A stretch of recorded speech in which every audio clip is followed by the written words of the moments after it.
시청자 여러분 안녕하십니까. 뉴스데스크 제주입니다. 경찰이 장기 미제 사건이었던 보육교사 살인 사건의 피의자를 9년 만에 검거한 소식을 접하셨을 텐데요. 피해자의 시신과 옷에서 발견된 피의자의 실오라기가 단서가 됐다고 합니다. 과학수사기법이 발전하면서 증거로서의 가치를 갖게 된 겁니다. 김항섭 기자의 보도입니다. 사건 발생 당시 숨진 보육교사 이모 씨의 신체와 옷에서 발견된 가는 실오라기. 국과수 감식 결과 용의자였던 택시기사 49살 박모 씨의 셔츠 재질과 유사하다는 결과가 나오긴 했지만 증거로서는 한계가 있었습니다. 이후 9년간 과학수사는 급속히 발전했고 사건을 재수사하며 증거를 분석하는 과정에서 피의자 옷섬유와 같은 종류로 밝혀졌습니다. 기존의 그런 미세 증거에 대한 해석 부분에 대해서 보다 면밀한 분석을 통해서 의미 있는 증거들을 확보하였습니다.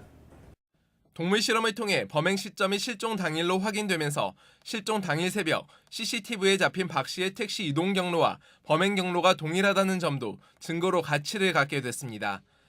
9년 전 수집한 CCTV 화면이 선명하게 보정되면서 숨진 이 씨가 탄 택시 종류와 색깔이 박 씨의 차와 같다는 점을 확인했고 최근 박 씨가 휴대전화로 사건 관련 기사를 검색한 흔적도 발견했습니다. 유의미한 증거들이 나오고 있지만 박 씨는 경찰 조사에서 범행 사실을 부인하고 있는 상황. 경찰은 박 씨에 대해 강간살인 혐의로 구속영장을 신청했습니다.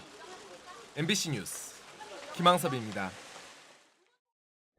올해 상반기 제주에서 환경소음 기준을 초과한 곳이 조사 대상의 44%에 달하는 것으로 조사됐습니다. 제주도가 도내 35개 지점의 환경소음을 측정한 결과 낮에는 26%인 9곳, 밤에는 63%인 22곳에서 기준치를 넘어섰습니다. 특히 야간 도로변의 경우 서귀포시는 모든 지점에서 기준을 넘었고 제주시도 88%가 초과했습니다. 제주 MBC가 마련한 제주도지사 후보들의 정책과 공약을 검증하는 토론회, 마지막 주자로 무소속 원희룡 후보가 출연했습니다. 오늘 토론회에서는 무소속 출마에 따른 정치적 정체성과 제2공항 건설 추진 같은 논란 등이 쟁점이 됐습니다. 박주영 기자가 정리해봤습니다. 지난 4년간 도지사 경험을 바탕으로 더 큰 제주를 완성하겠다는 무소속 원희룡 제주도지사 예비후보.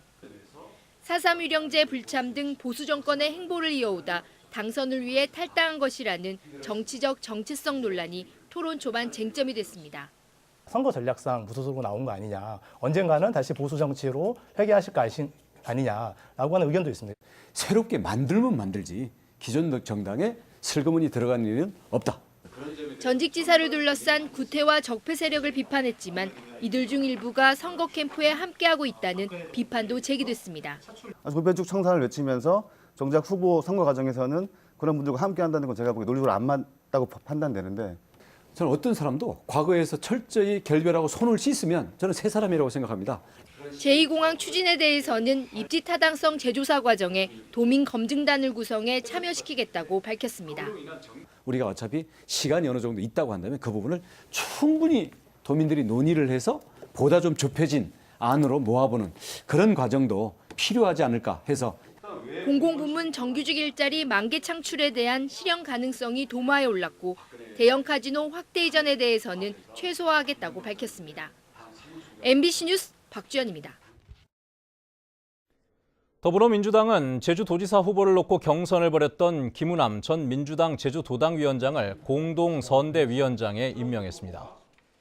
민주당 중앙선대위는 추미애 대표를 상임선대위원장으로 수석 공동선대위원장에는 이해찬 의원을 각각 맡겼습니다. 도지사 후보 경선 후유증으로 내용을 겪은 민주당이 김 전 위원장을 공동선대위원장에 임명함에 따라 문대림 후보를 어떻게 지원할지에도 관심이 모아지고 있습니다. 요즘 SNS 이용 인구가 늘면서 선거운동도 오프라인에서 온라인상으로 옮겨가고 있습니다. 다양한 선거 정보를 쉽게 접할 수 있다는 이점은 있지만 비방이나 가짜뉴스가 양산되는 부정적인 측면도 있습니다. 김찬영 기자입니다. 바야흐로 SNS 선거운동 전성시대. 후보 동정과 공약 발표는 기본이고 라이브 생중계까지 직접 합니다. 기자회견을 촬영해 영상 뉴스를 만들고 홍보 영상도 직접 제작해 공유합니다. 지지자들을 통해 빠르게 확산되다 보니 일반 유권자들도 자연스레 선거 정보를 접하게 됩니다.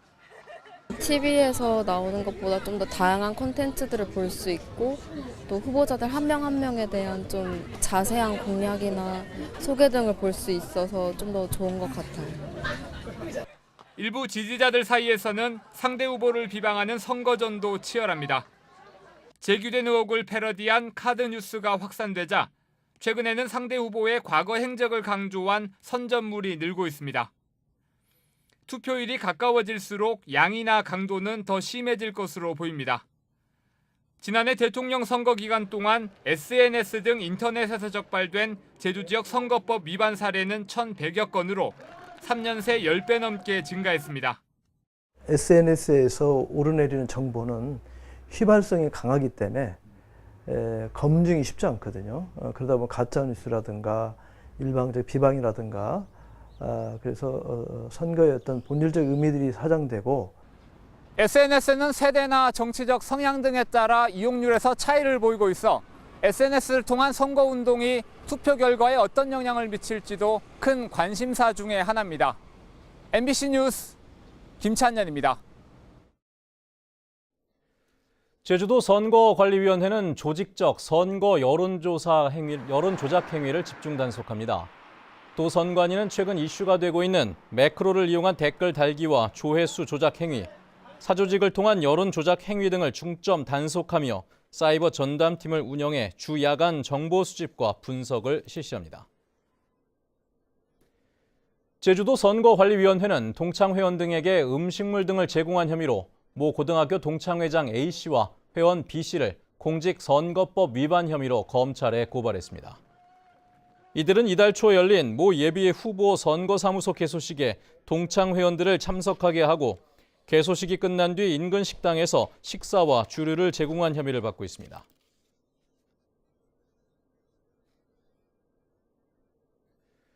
뉴스데스크 제주를 마칩니다. 시청해주신 여러분 고맙습니다.